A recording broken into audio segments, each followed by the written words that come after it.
Abra aí a sua Bíblia no livro de Êxodo, no capítulo 20. Nós vamos ler versículo 20 e versículo 21. Êxodo capítulo 20, verso 20 e verso 21. A palavra de Deus diz: Respondeu Moisés ao povo: Não temais, Deus veio para vos provar, e para que o seu temor esteja diante de vós, a fim de que não pequeis. O povo estava longe, em pé. Moisés, porém, se chegou à nuvem escura, onde Deus estava. Amém. Ó Senhor, estamos diante da Tua palavra e temos uma oportunidade de ouvir, de entender e de viver aquilo que ouvimos essa manhã. A Tua palavra é aquilo que precisamos para o sustento da nossa vida. Tua palavra é o alimento.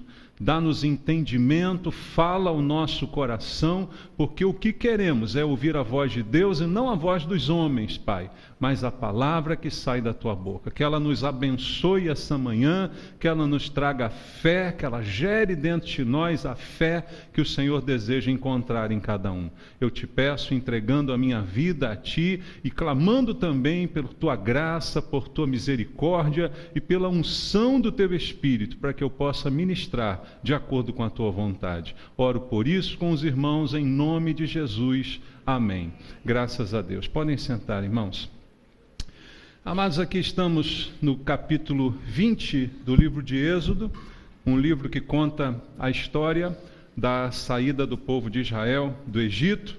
E nessa ocasião, o povo de Israel estava livre há mais ou menos 3 meses dos egípcios, da escravidão, do período de 400 anos, em que o povo esteve lá no Egito, e eles finalmente foram libertos, E nessa travessia, nesse caminhar desses 3 meses, desde a libertação, eles viram muitos milagres de Deus, Viram lá no próprio Egito Moisés sendo usado por Deus, as pragas sendo derramadas, viram o milagre do Mar Vermelho se abrindo, tantas coisas foram presenciadas, coluna de nuvem, coluna de fogo, orientando no deserto a sua caminhada, muitas coisas foram vistas por aquelas pessoas, mas também nesses 3 meses da caminhada, apesar de tudo isso que eles viram, já tiveram tempo de murmurar,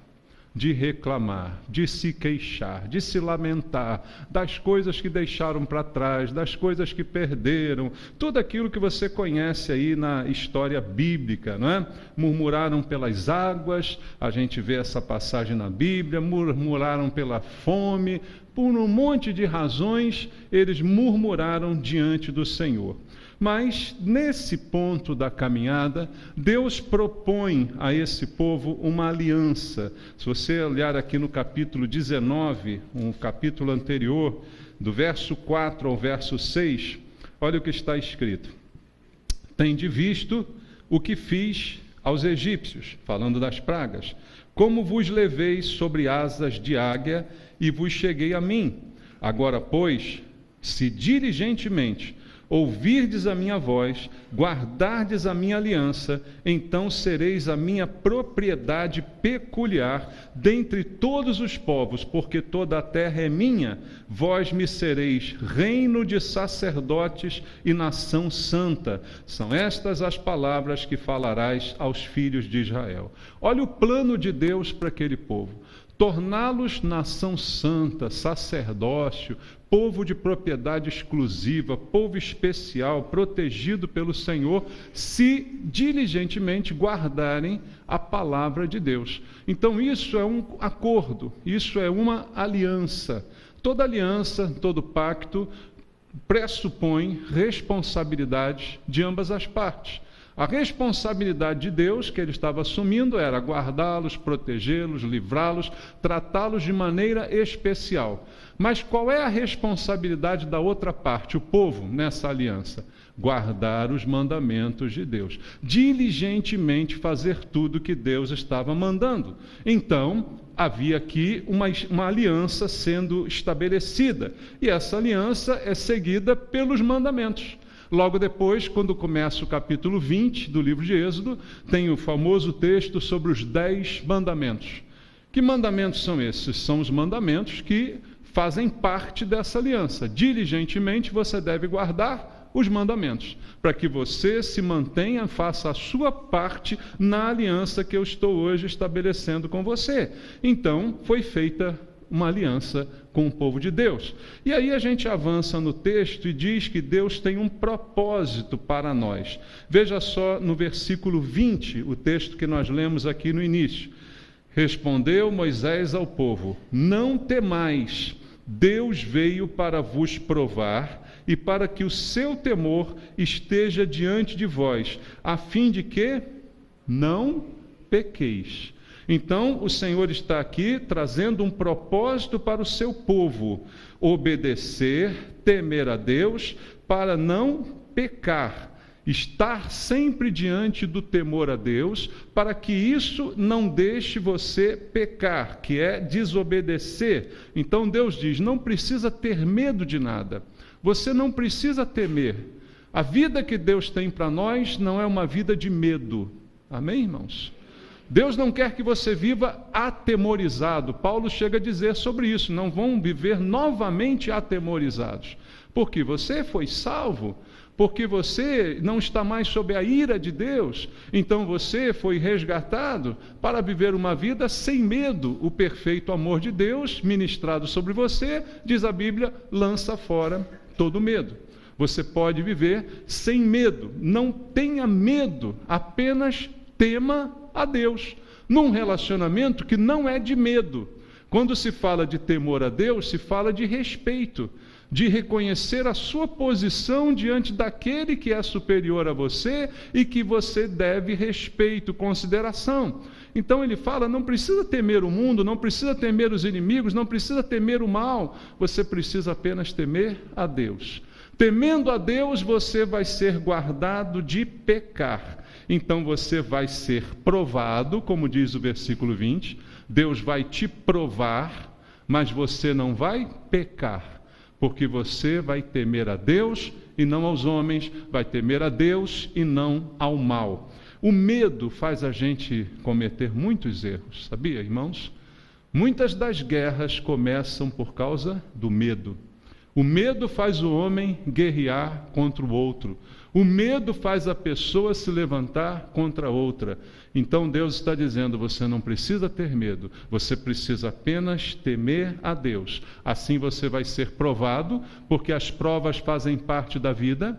Deus não diz e nunca prometeu que eles não seriam provados. Veja, lá no capítulo 19, nos versículos que a gente leu da aliança, Deus está dizendo: vocês serão um povo exclusivo, vocês serão um sacerdócio, uma nação santa, mas não disse: vocês não terão problema nenhum.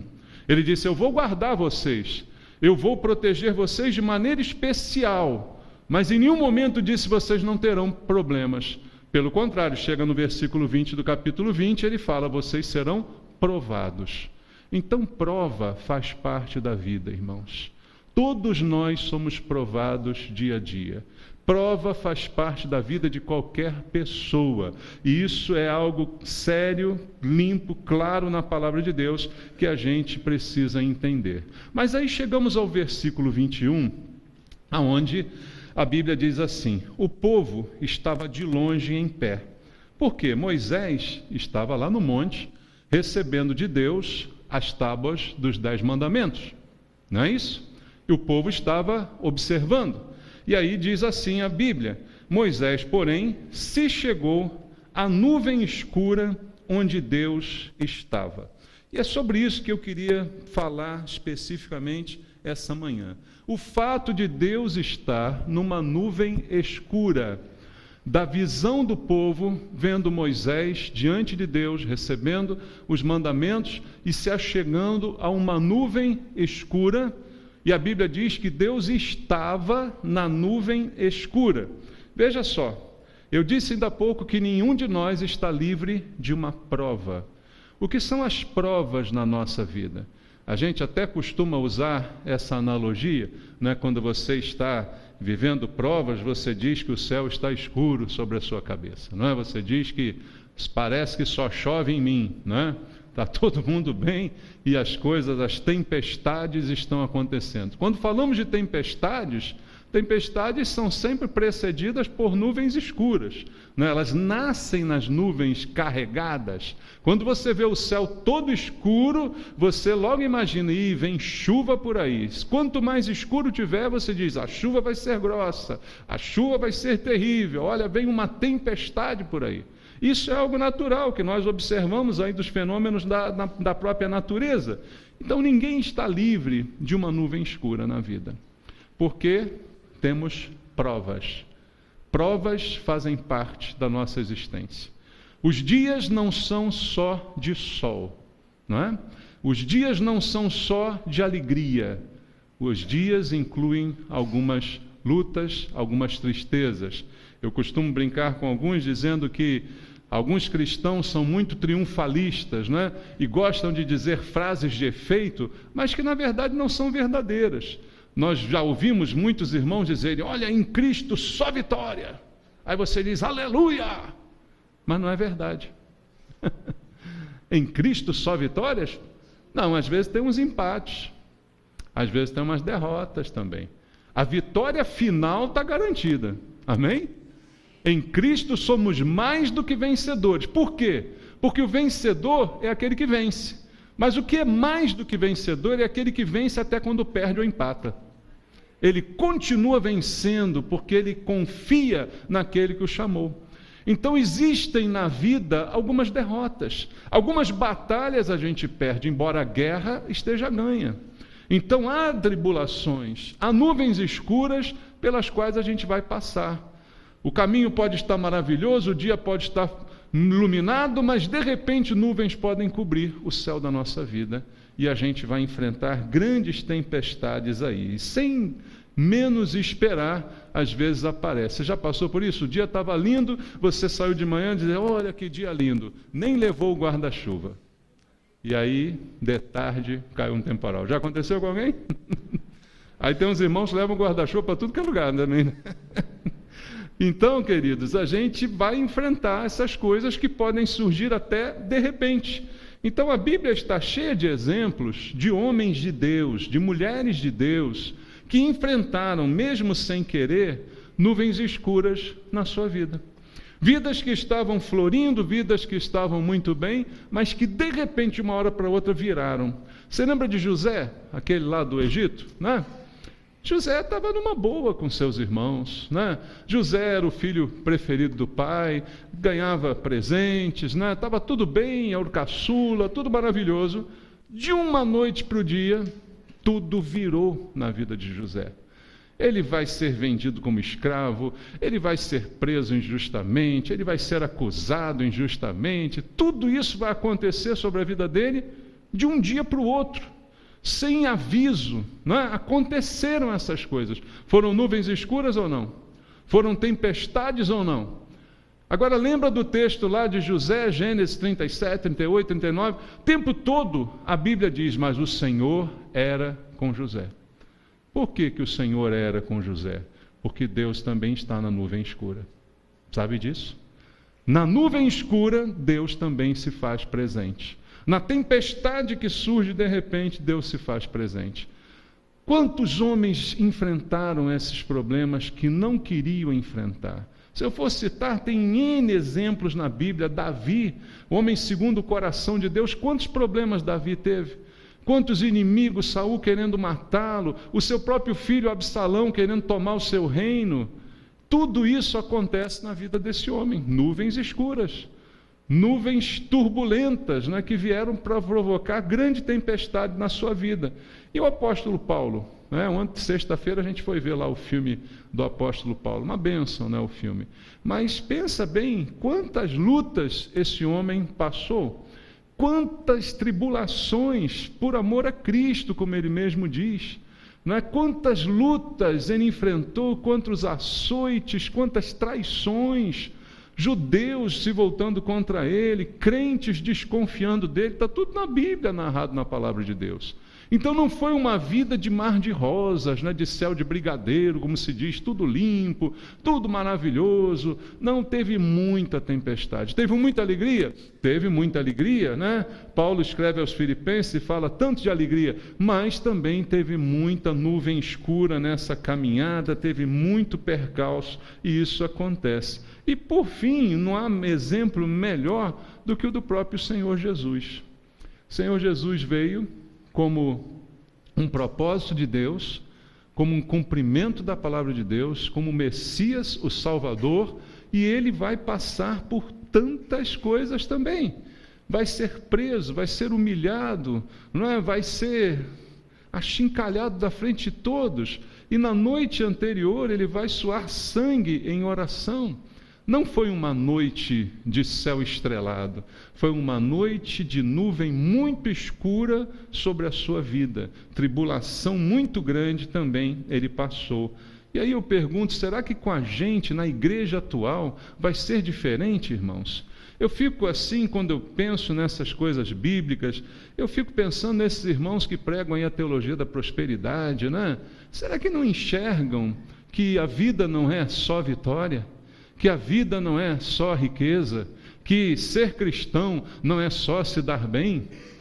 Basta ver não vou falar do filme, vou falar da Bíblia, né? Porque o filme veio da Bíblia. Leia a Bíblia, leia a história de Paulo. Não é? Será que cabe nessa vida, nesses exemplos que eu dei, esse triunfalismo da prosperidade? Será que isso é compatível? Talvez seja muito gostoso para a gente. Dizer, eu creio em Deus, então a vitória vem, então eu vou fazer, eu vou conquistar. Você vê que nesses ambientes só se fala de conquista, só se fala disso, daquilo outro e tal.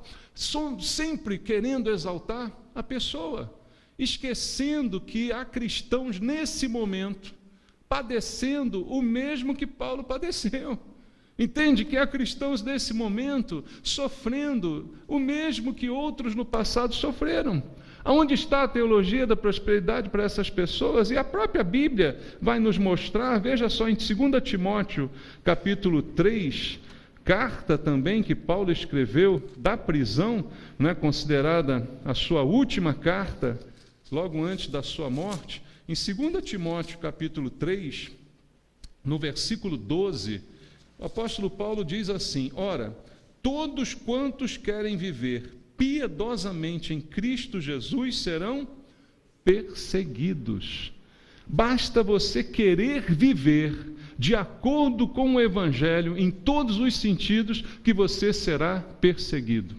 Você pode ser admirado por alguns, pela sua santidade, pela sua postura, mas você será perseguido por outros exatamente pelo mesmo motivo, porque não suportam a sua santidade, não suportam a sua postura, acham que você não se mistura, acham que você se acha superior aos outros. Então, todos que quiserem viver piedosamente em Cristo serão perseguidos. Quantos de nós já não fomos perseguidos na própria família, que se voltou contra nós só porque nos tornamos cristãos? Agora, quem você pensa que é? Você agora acha que é o santo da família e tal? Todos que quiserem viver piedosamente em Cristo serão perseguidos. Olha, irmãos, então, se essa mensagem triunfalista, sem luta, sem perseguição, só vitória, só bênção material, aonde se enquadra? Isso para mim quer dizer que não estão querendo viver piedosamente em Cristo. Por isso que de repente ficam ricos com o Evangelho, por isso que de repente, né, vencem todas as coisas, porque não estão vivendo o Evangelho. Porque senão a Bíblia estaria se contradizendo, porque todos que querem viver o Evangelho piedosamente vão ser perseguidos. Não há como fugir dessa palavra. No livro de Atos também, capítulo 14, né? É interessante, Atos também é conhecido como as Memórias de Paulo, isso é retratado no filme, né? Em Atos capítulo 14, versículo 22, diz assim: fortalecendo a alma dos discípulos, exortando-os a permanecer firmes na fé e mostrando que, através de muitas tribulações, nos importa entrar no reino de Deus. Paulo foi apedrejado nesse capítulo, e aqui está nos trazendo uma palavra, fortalecendo a alma dos discípulos. A palavra de Deus é para te fortalecer. Para que Deus quer te fazer forte? Para você virar um super-homem, da prosperidade, que tem tudo, que bate em todo mundo, ou para você suportar quando te baterem? Para você suportar quando te ofenderem? Para você aguentar as lutas e as tribulações? O que Paulo diz aqui é exatamente fortalecendo a alma dos discípulos, exortando a permanecer firmes na fé, mesmo sendo apedrejados, mesmo sendo chicoteados, mostrando que através das muitas tribulações nos importa entrar no reino de Deus. É claro que Paulo não está ensinando, aí você vê nos seus próprios ensinos, que você será salvo por lutas ou por tribulações. Não, não é isso que ele está ensinando. Mas ele está ensinando que certamente o caminho da salvação inclui lutas e tribulações. Inclui, faz parte disso aqui. Em João 16, é o texto mais famoso, talvez o que eu mais repita aqui, João 16, versículo 33, há uma evidência dita pelo próprio Senhor Jesus. Será que alguém terá coragem de negá-lo? Jesus diz assim: estas coisas vos tenho dito para que tenhais paz em mim. Eu tenho falado a vocês para que vocês tenham paz em mim, mesmo quando vocês estiverem em lutas e tribulações, em nuvens escuras e tempestades, que a paz não saia do seu coração. Tenho dito essas coisas para isso. E aí ele diz: no mundo passais por aflições, mas tende bom ânimo, eu venci o mundo. Tenha paz em Cristo, mesmo quando as nuvens escuras se manifestarem. Então, se nós estamos vivendo agora, ou já vivemos, ou vamos viver uma experiência de nuvem escura, o que eu preciso pensar na Bíblia, na palavra de Deus? Se o horizonte da minha vida está assim negro, que você acha que a chuva vai cair a qualquer momento, que a tempestade vai te pegar, que vai ser uma coisa terrível, qual a minha atitude? Eu preciso me manter firme e atento à palavra de Deus. Ainda mais atento a ela, se diligentemente você guardar todos os mandamentos que eu ordeno a você, temer a Deus, você não tem o que temer no mundo, disse a Bíblia para nós. Não há razão para o medo, não há razão. Às vezes o quadro é sombrio, tenebroso. Não sei se você já viu alguns programas de TV mostrando aqueles furacões, vem se formando e a câmera mostra aquele céu todo escuro, aqueles ventos e os ventos levando, e você veja aquilo, você fica com muito medo, isso é natural, mas o que a Bíblia está dizendo: não tenha medo, apenas tema a Deus e obedeça a sua palavra para não pecar contra Ele. Há um alento na palavra de Deus.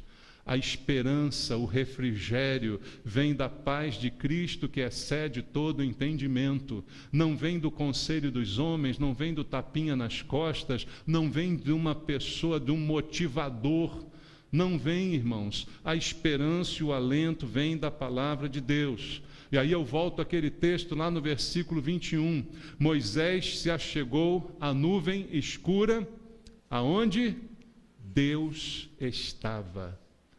A certeza de que Deus está em todo lugar. Algo tão básico, atributo básico de Deus, a sua onipresença. A gente entende a sua onisciência, a gente entende a sua onipotência.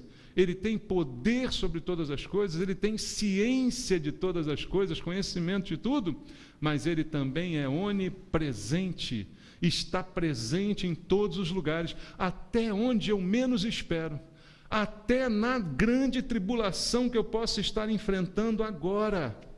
Sabe qual é o problema de muitos de nós que frequentamos igreja? Eu não vou dizer nem crente, porque nem todo mundo que frequenta a igreja é um crente de verdade, irmãos. Nós muitas vezes temos uma visão romântica de Deus, do reino de Deus. Temos a visão que com Deus não há nuvem escura, que Deus parece aquela imagem que nós temos de paraíso, né? aquele campo verde, tipo tela de fundo do Windows, já viu? Aquele campo verdinho, aquele sol, tipo Teletubbies. Alguém lembra de Teletubbies? Creminho gostoso, hora de dar tchau, essas coisas, né? Tudo bonito, e você saltitando, né? Num ambiente tão gostoso. Ah, Deus está aqui. Deus está aqui porque o sol está brilhando, Deus está aqui porque os passarinhos estão cantando. Eu ouço a voz de Deus no canto dos pássaros. É lindo isso. E também é verdadeiro. Mas acontece quando o som não é de pássaros, mas é de trovão, Deus também está. Acontece que quando a vista não é bonita, mas é horrorosa, é sombria, Deus também está.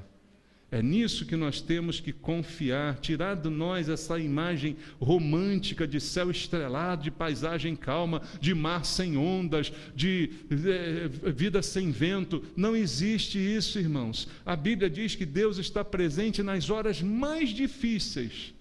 Outro dia vi aqui o Salmo 23 com você, ainda que eu ande pelo vale da sombra da morte. Como é que é o vale da sombra da morte? É tela de Teletubbies? É tela de Windows? Não. O vale da sombra da morte é sombrio. Está mais assim para Senhor dos Anéis, sabe? É coisa meio... Não é essas coisas que você imagina. O vale da sombra da morte é muito sombrio. É muito tenebroso, é coisa esquelética, sabe, cadavérica. Mas ainda que eu ande no vale da sombra da morte, eu não temerei mal nenhum, porque tem alguém comigo. O Senhor, o meu pastor, está comigo. A nuvem é escura, mas no meio da tempestade, quem está comigo? O meu Senhor. Você já viu isso na Bíblia, queridos? Quantos exemplos? Outro dia o pastor Manuel pregou aqui sobre Elias. Elias sendo atacado, perseguido, teve medo, foi se esconder numa caverna, né? Passou por um momento deprê na sua vida, foi se refugiar, né? Numa caverna com medo de uma mulher que o ameaçou, e aí achando que Deus não ia estar lá, Deus foi lá falar com ele: ô Elias, está fazendo o que aí, cara? Está maluco? Cai fora, isso aí não é teu lugar não, né? Isso é Deus na minha versão moderna, né? Tá doido, cara, some daí. Jonas, né, quis se esconder de Deus, aí vai esconder para onde, né? Vai para onde? E a tempestade comendo solta lá, e Deus está lá, e ele é jogado no mar, o peixe pega ele, e Deus está lá, e está lá, está no peixe, está debaixo d'água, está acima do céu, está debaixo da terra. Deus está em todos os lugares, em toda e qualquer circunstância. Paulo veio naufragar, né? A Bíblia diz, ele pegou um barco e o barco naufragou, mas Deus estava com ele no meio da tempestade, dizendo: olha, ninguém vai se perder, todos vão ser salvos. Então, veja, Deus está presente nas tempestades. Os discípulos de Jesus, você não lembra? Eles no barco, a tempestade comendo solta, eles desesperados, Jesus dormindo. Aí eles vão acordar Jesus, Jesus levanta, acalma o mar, acalma o vento, e eles ficam: quem é esse que até o vento e o mar lhe obedecem? Você sabe quem é esse cara? Que até o vento e o mar lhe obedecem? Você conhece ele? Ele anda contigo? Ele está na sua casa? Está no seu trabalho? Vai contigo para o trabalho, volta? Ele faz o vento se acalmar. Agora, ele permite que o vento aconteça? Permite, até com ele presente. Não, eu botei Jesus aqui na minha carteira, o bandido não vai me roubar. Tem gente que bota Jesus na carteira, né? Botei uma fotozinha dele pendurada no retrovisor do carro, o bandido não vai levar. Não, isso não quer dizer isso. Veja, Jesus estava no barco e o barco estava quase afundando. Mas o importante é que ele está no barco. Ele vai permitir que as coisas aconteçam, porque coisas têm que acontecer. A gente às vezes não entende o propósito das coisas que acontecem, mas coisas precisam acontecer. Mas a Bíblia diz que todas as coisas cooperam para o bem daqueles que amam a Deus. Então é nisso que eu preciso confiar, porque Ele está comigo no barco. Uma coisa que nenhum cristão pode ter é a sensação de estar sozinho. A sensação de que Deus me abandonou, porque isso seria descumprimento de toda a palavra de Deus, que diz que nunca vai me abandonar, que nunca me deixará só. Isso eu preciso confiar completamente. Deus está até na nuvem escura. Até quando as coisas estão muito mal, Deus está na nuvem escura. E talvez a grande dúvida seja, mas por que isso? Não era mais fácil Deus deixar o céu sempre azul? Não era mais fácil Deus me livrar das tempestades do que estar comigo no barco? Talvez as pessoas questionem isso. Aliás, o filme faz um questionamento, de alguns discípulos imaturos que questionavam isso. Por que tanto sofrimento? Por que permitir a morte de tantos? Por quê? Por quê? Por quê? É a pergunta que se faz, Porque, irmãos, as provas nos aperfeiçoam. Você já parou para pensar por que colégio tem prova? Por que faculdade tem prova? Por que Enem tem prova? Alguns já estão dizendo, a prova não diz nada, então joga tudo fora, deixa passar todo mundo direto. A gente vê o que está acontecendo hoje no país, por causa da aprovação automática que inventaram um tempo atrás. Cidadão chega na faculdade e não sabe fazer uma conta simples, somar nem dividir, porque deixou passar. Aprovação automática. Prova faz parte da vida, irmãos. E a aprovação não é automática, graças a Deus. A aprovação não é automática. Ela exige preparo, ela exige estrutura e ela é boa para a nossa vida. Então, quando Deus nos prova, tem um objetivo completamente diferente de Satanás, porque Satanás não prova, Satanás tenta. A Bíblia diz que Deus a ninguém tenta. Não confunda prova com tentação. Tentação vem do diabo, prova vem de Deus. Porque prova tem o propósito de fortalecer. Quando você estuda, está consciente, faz uma prova e tira uma boa nota, você fica fortalecido, porque você diz, poxa, eu conquistei isso aqui. Eu me preparei e eu venci esse desafio, que deixou muitos morrendo de medo. Você já viu gente morrendo de medo na prova? Já viu? Já foi alguma prova? Já fez alguma prova que tinha gente morrendo de medo do seu lado? Normalmente o medo vem pela falta do preparo. Quem se preparou está tranquilo. Pode até ter um percalço, pode acontecer, mas está tranquilo, porque sabe que se preparou. A nossa vida cristã é uma vida de preparo. Por que você está aqui ouvindo a palavra? A palavra está preparando você. Cada culto que nós ouvimos, cada pregação é um preparo. Por isso a Bíblia diz, a fé vem pelo ouvir da pregação.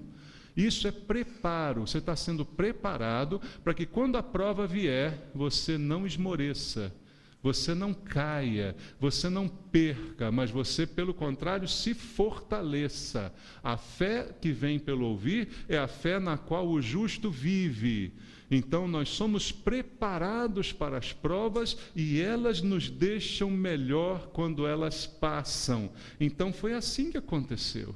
Usando mais uma vez a vida do apóstolo Paulo, dizem que as suas cartas mais bonitas foram as cartas escritas na prisão. As cartas escritas nos momentos de mais dor e mais sofrimento, de maior angústia da alma, mas ali, nessa prova, Deus também o usou tremendamente. Ele próprio admite, dizendo, o meu poder se aperfeiçoa na fraqueza. Deus disse isso a ele, Então ele falou, a minha graça te basta, Paulo, porque o meu poder se aperfeiçoa na tua fraqueza. Quando você é fraco, aí é que você é forte.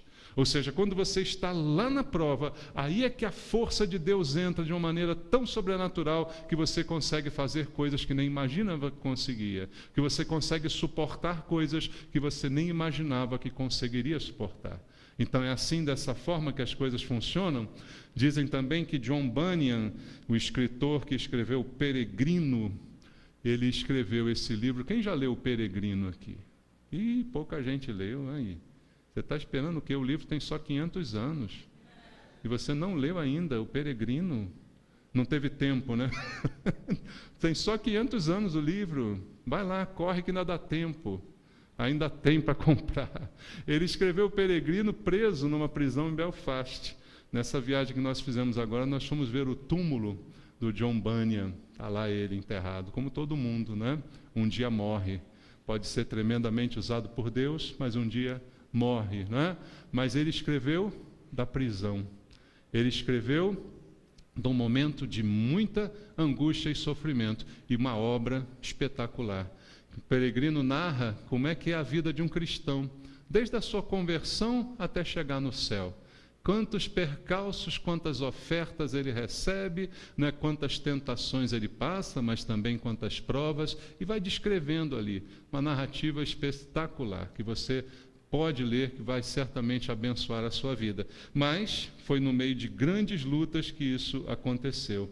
Então, quem estiver hoje na nuvem escura, talvez eu esteja aqui falando para você e uma nuvem escura esteja sobre a sua vida. Eu não sei da vida de todos.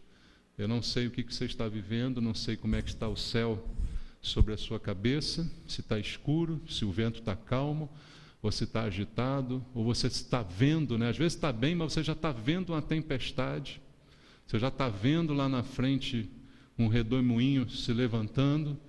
E aí, como é que a gente se prepara para isso?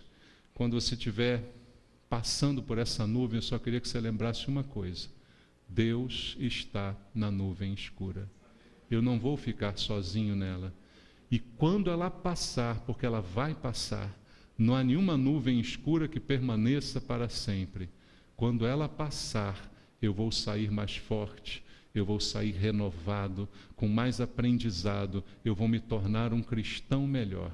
Eu vou poder dar exemplo para outras pessoas, eu vou poder dar testemunho a outras pessoas.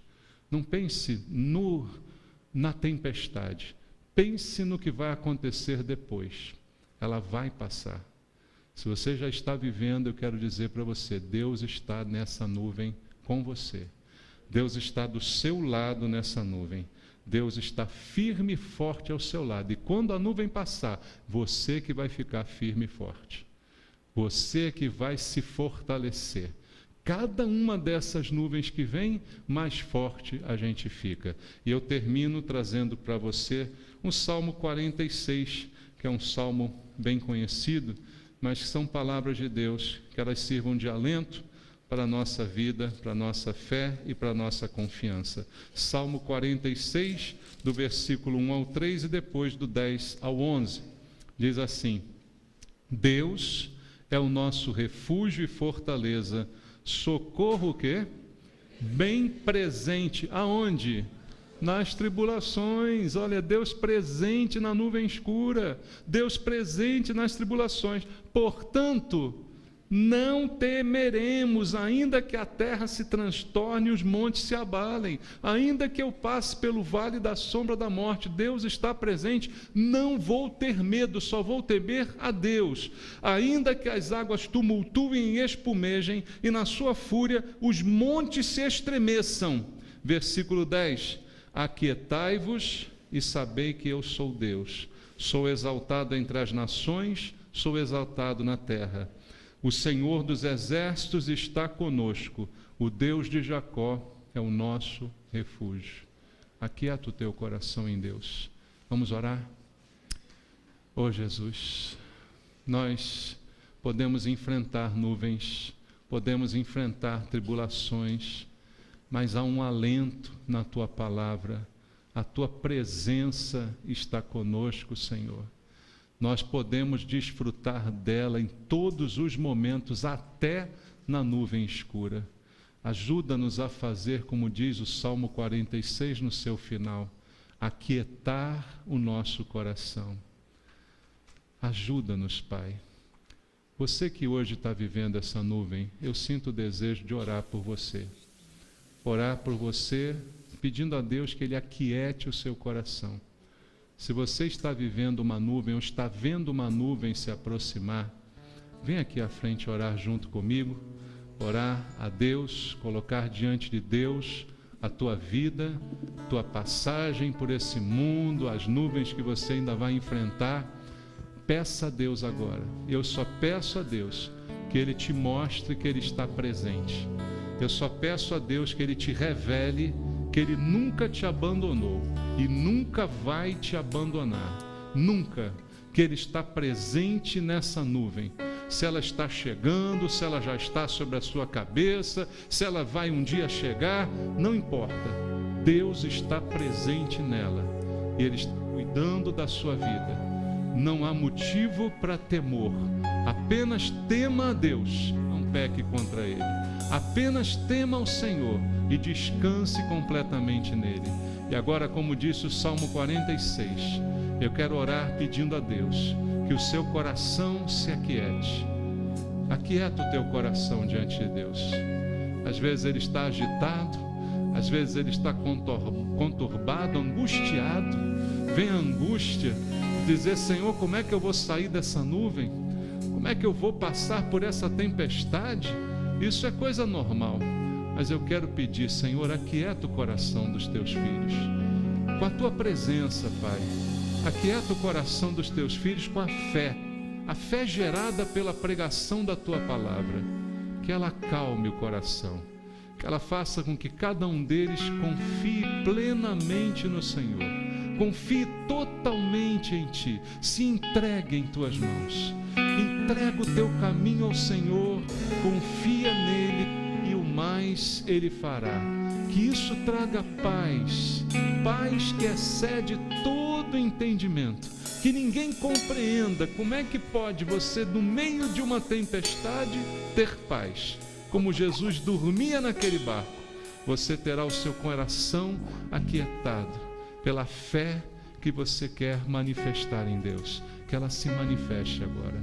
Que o Senhor te abençoe, que o Senhor te cure de todo mal, que o Senhor te livre dessa nuvem pela qual você passa e que você possa ver a luz no final, de que tudo vai passar e de que Deus continuará reinando e presente sobre a tua vida. Que o Senhor te abençoe e te guarde, em nome de Jesus. Amém. Deus abençoe você. Dá um abraço em alguém que veio contigo aí. Dá uma palavra de fé, uma palavra de amor. Glória a Deus.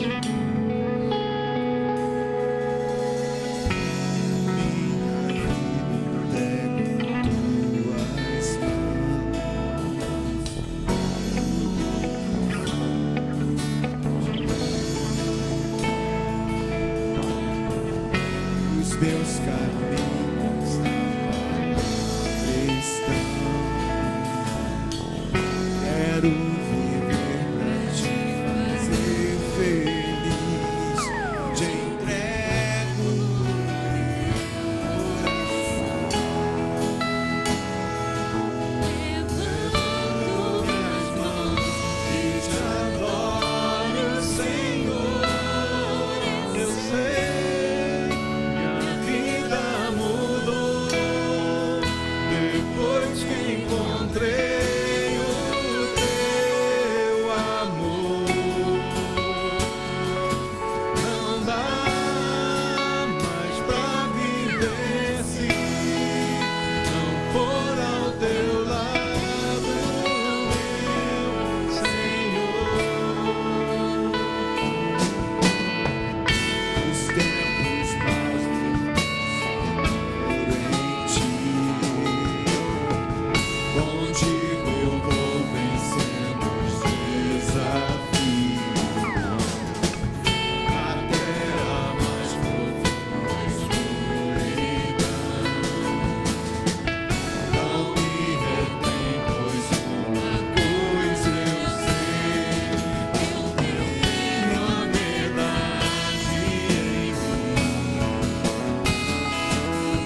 Aleluia, te louvo, Jesus. Glória a Deus. Recebe o nosso culto, Senhor. É isso aí, amado. É com Ele, somente com Ele. Nele está presente todo o tempo. Amém?